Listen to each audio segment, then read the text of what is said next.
Yeah, I would want to pass three messages. The first, we're disappointed with the returns. We look every year to provide double-digit returns, and this year we didn't meet our expectation. Um, the second point is when we look at our entrepreneurs and our companies on the long side, they executed extremely well. 2018 was a very strong year for them. They outperform our expectations. I'm sure some of them even their own expectations. So we're very happy with that. And conversely, on the short side, a lot of companies started to feel some of the secular challenges that we were betting on, and some had to lower their guidance. So fundamentally, we feel very good about the evolution of our thesis. And the third message I wanted to pass is that it was a very prolific year for the team at Somar to generate new ideas, both on the long and short. We found a lot of great, attractive ideas that I think will serve us very well for the future.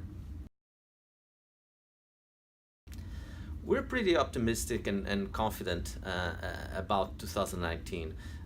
We see a continuation of the strong execution we saw this year from our companies on the long side. We see the continuation of challenges on the short side.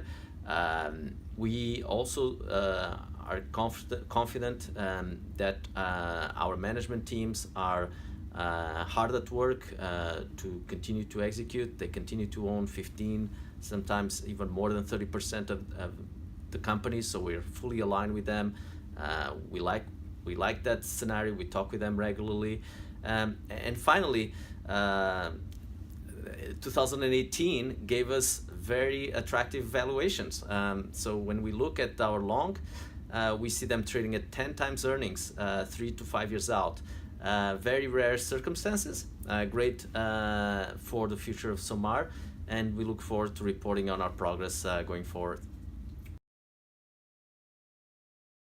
You know, I've been on Wall Street for a very long time, and one thing I've noticed is successful companies create and adhere to a very disciplined process. Our disciplined process centers around our core belief that long-term alpha is gained from rigorous fundamental analysis.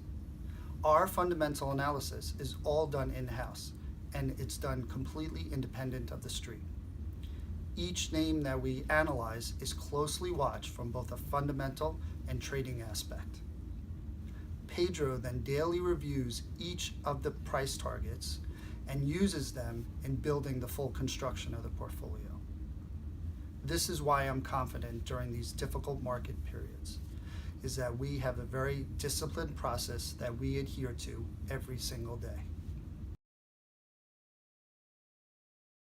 At Somar, to me, feels like a second family.